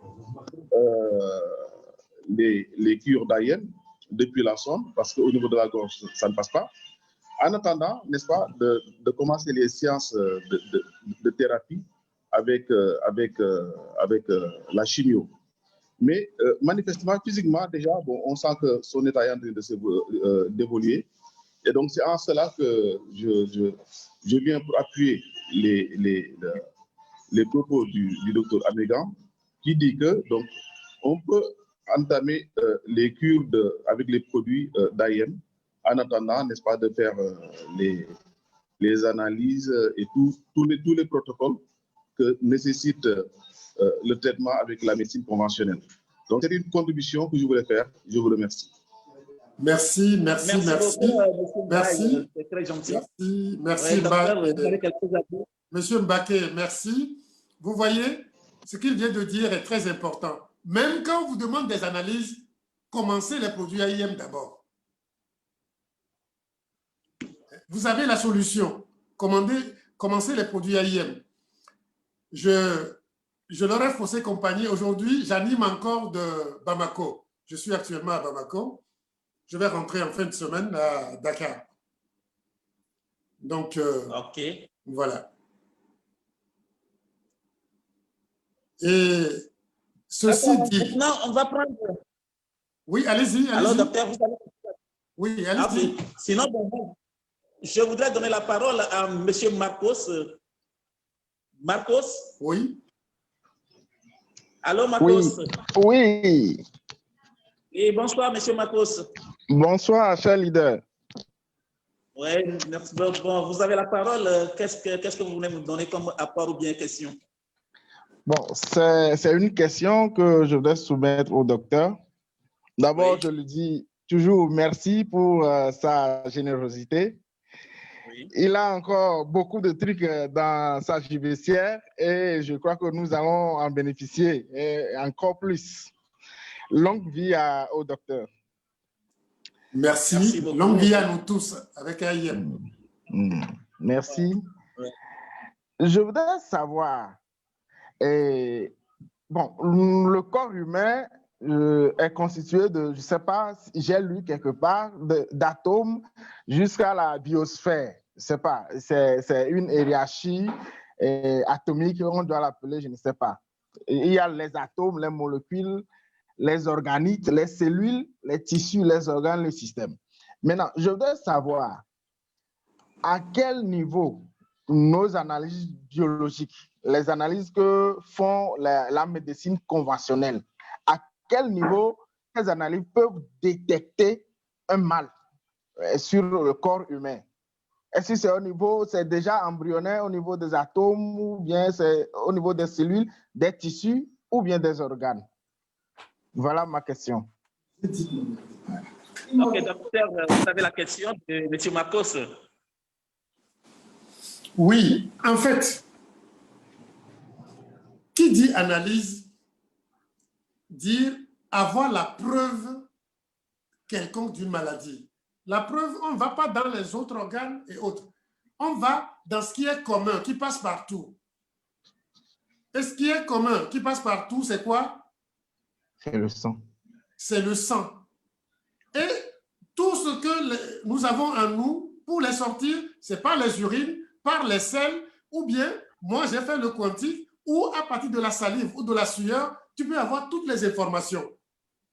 Maintenant, en médecine, on peut aller faire des biopsies, des prélèvements et voir localement certaines choses pour dire il y a telle lésion et telle lésion et telle autre.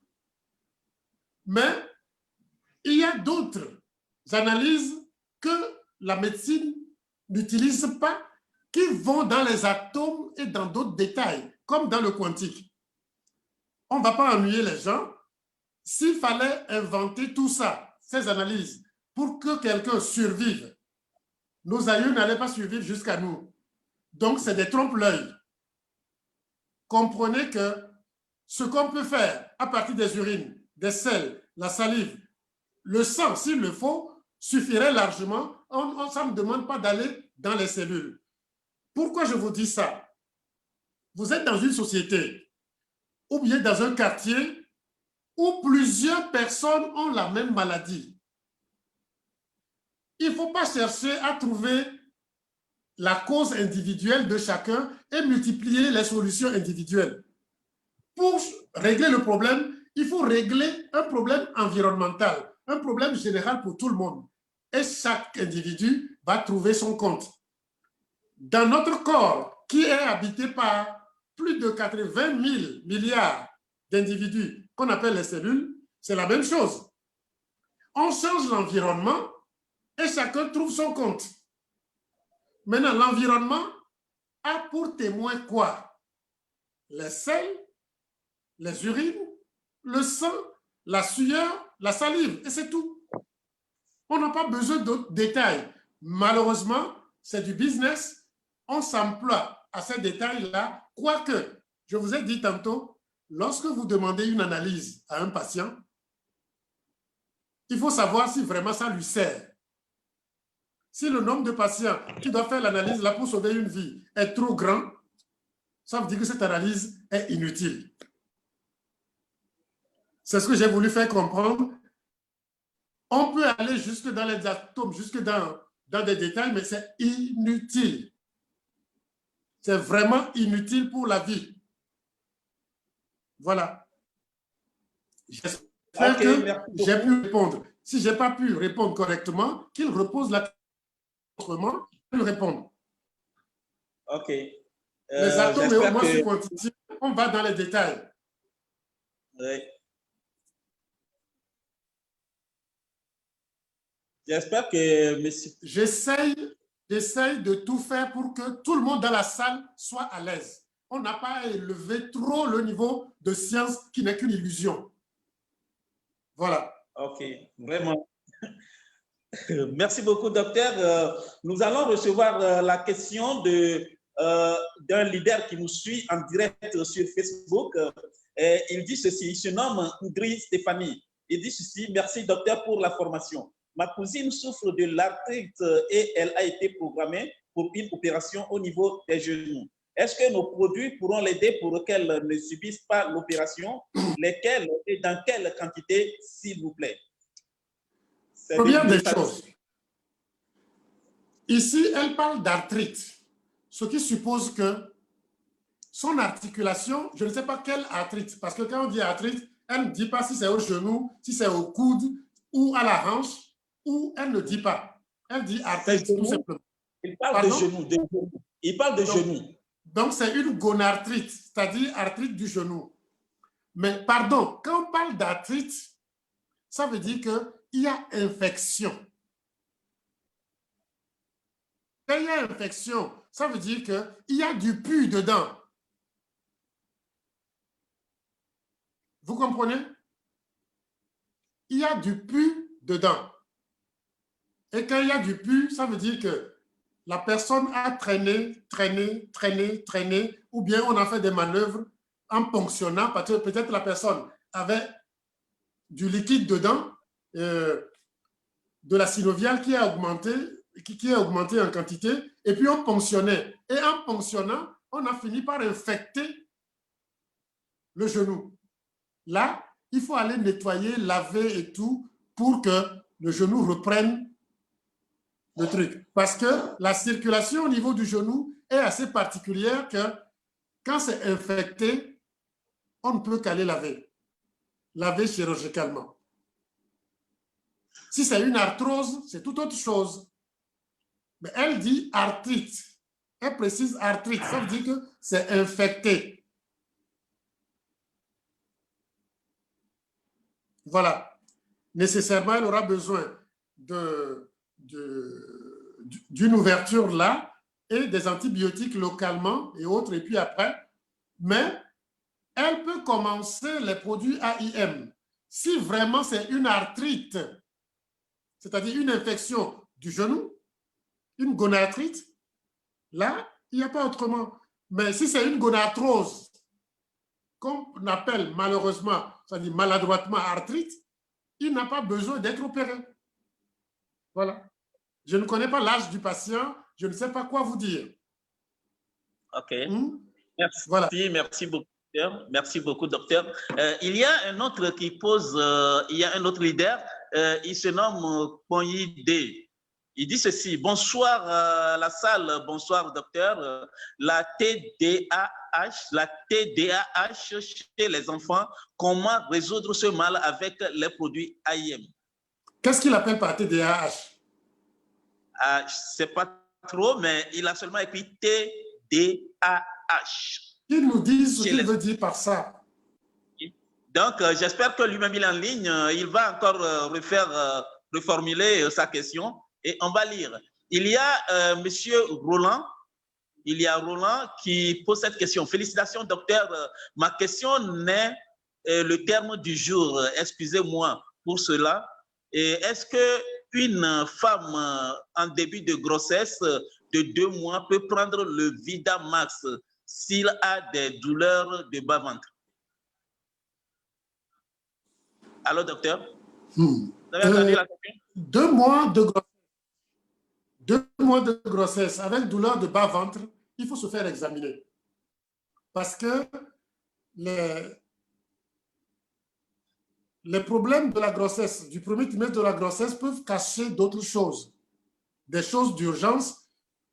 Par exemple, ce que je peux lui dire, c'est pas de prendre Vidamax directement, mais de prendre plutôt C24 et de se faire examiner. Parce qu'avoir la douleur pelvienne avec une grossesse de 2 mois, il faut savoir pourquoi ça se fait comme ça. Ce n'est pas des règles douloureuses. Elle a une grossesse, donc elle a la preuve. Il faut se faire examiner, faire une échographie, mais en même temps qu'elle prenne du C24, qu'elle commence par prendre du C24 en attendant de faire une consultation gynécologique. Pas Vidamax d'emblée. Voilà. OK. Quoique, Merci. douleur veut dire problème de circulation, manque d'oxygène, oui. Avec C24, ça peut l'arranger un peu pour avoir une précision sur le diagnostic et puis on verra après. OK, d'accord. J'espère que celui qui a posé la question a reçu bonne note. Nous allons lire la question de M. Achou.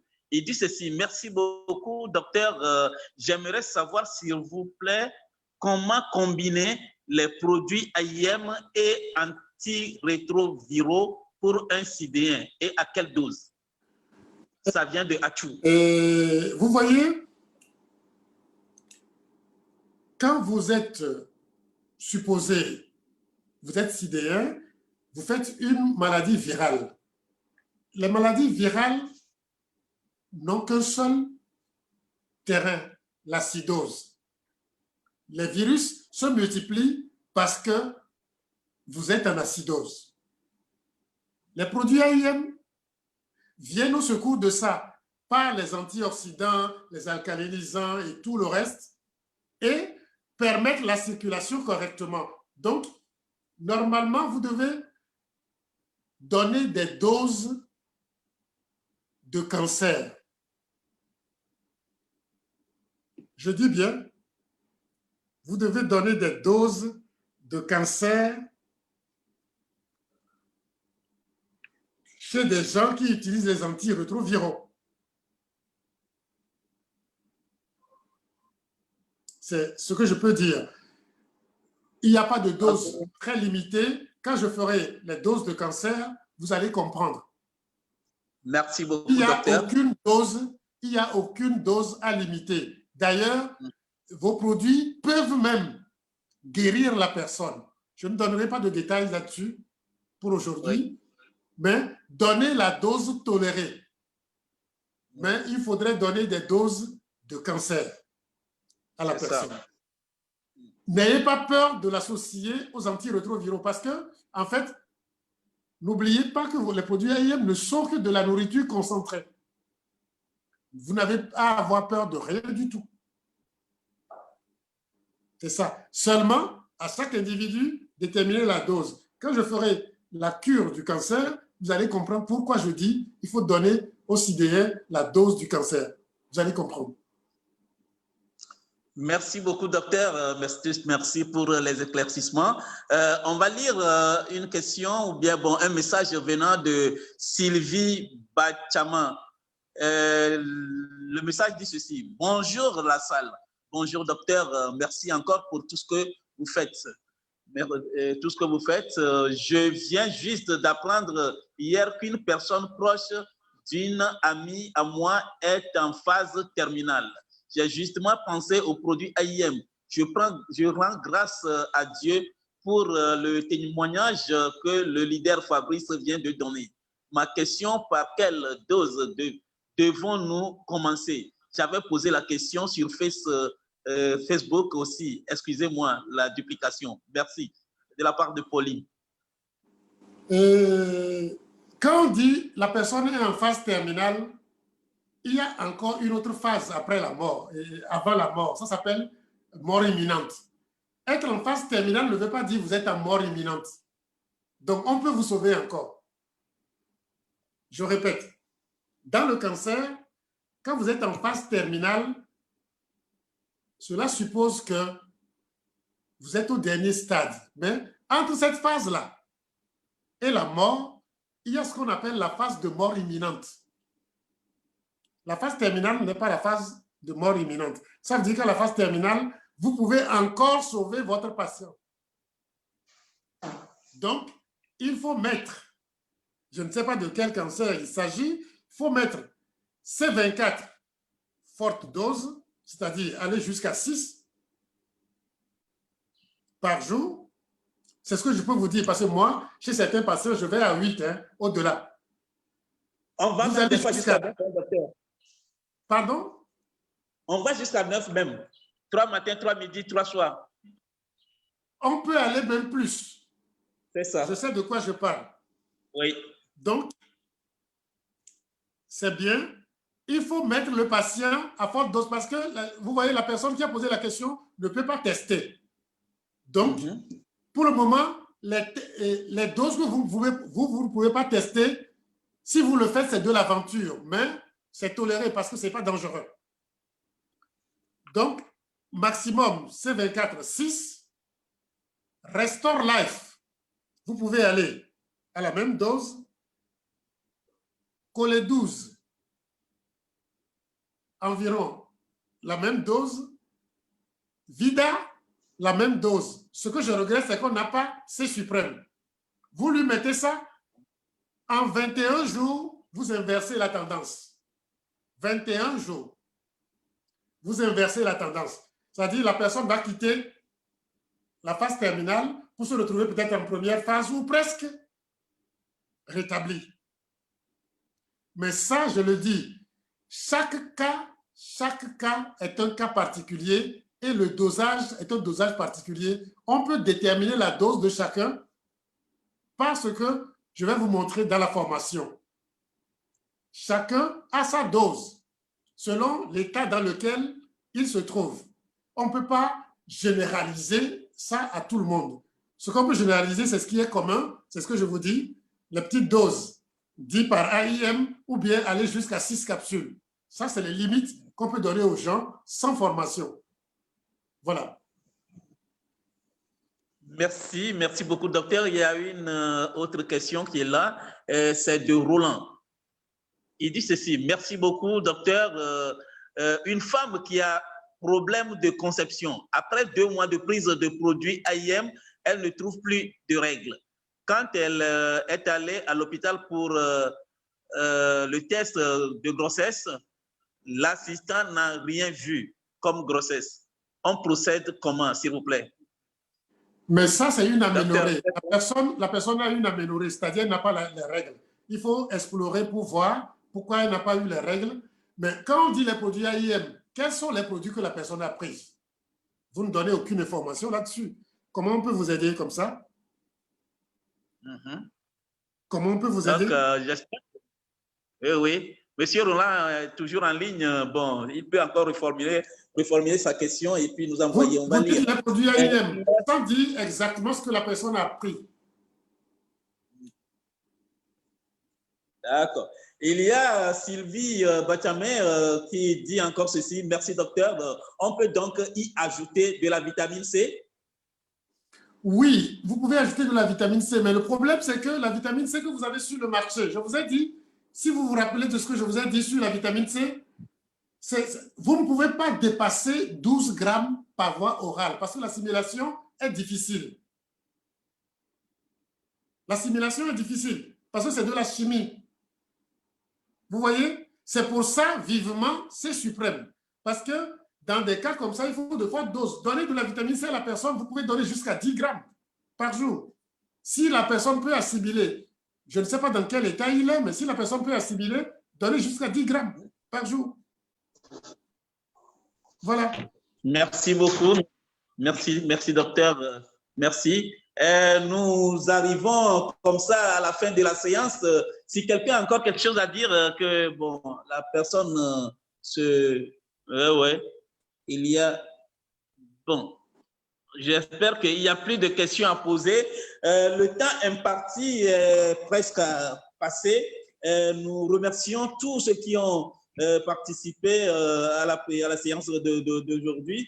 Et nous tenons encore à informer tous les leaders que le NPP doit être activé. Achetez vos NPP et activez pour que vous puissiez bénéficier des avantages du nouveau plan de compensation. Donc, aujourd'hui, nous sommes arrivés à la fin de la séance. Nous allons donner la parole à Dr Jean-Paul pour les mots de fin. Docteur Jean-Paul, qu'est-ce que vous avez encore à nous dire pour arriver à la fin de la séance? Ce que je vais vous dire, concernant les cancers, les dépistages sont, excusez-moi, pour les médecins qui sont dans la salle et autres, excusez-moi, si vous connaissez AIM, les dépistages sont inutiles et dangereux. Il vaut mieux ne pas faire de dépistage. Faites plutôt ce qu'on appelle les tests d'épreuve. Quand vous avez un problème, prenez les produits AIM pour voir. Et vous serez surpris que ça sera réglé. J'ai seulement attiré votre attention là-dessus parce que les analyses ne sont pas ce que vous pensez. Quand les gens disent « j'ai fait toutes les analyses, on n'a rien trouvé », c'est que les analyses ne sont pas très fiables. Ça ne veut absolument rien dire. L'absence de preuve n'est pas la preuve de l'absence. Mais puisque nous savons que les problèmes que nous avons sont réglés par les produits AIM, au lieu d'aller chercher à savoir quel problème c'est, prenez la solution et dites au revoir au problème. C'est ce que j'ai voulu faire comprendre. La semaine prochaine, on parlera du diagnostic, de la définition du diagnostic du cancer, et la semaine qui va suivre, de la cure. Et ce serait le jour le plus important. Voilà. Merci. Merci beaucoup, docteur. Merci à tout le monde. Merci à tous ceux qui nous ont suivis sur Facebook. Merci à tous les leaders de partout dans le monde. Merci et à la prochaine, au lundi prochain pour la suite des programmes. Merci et bye bye.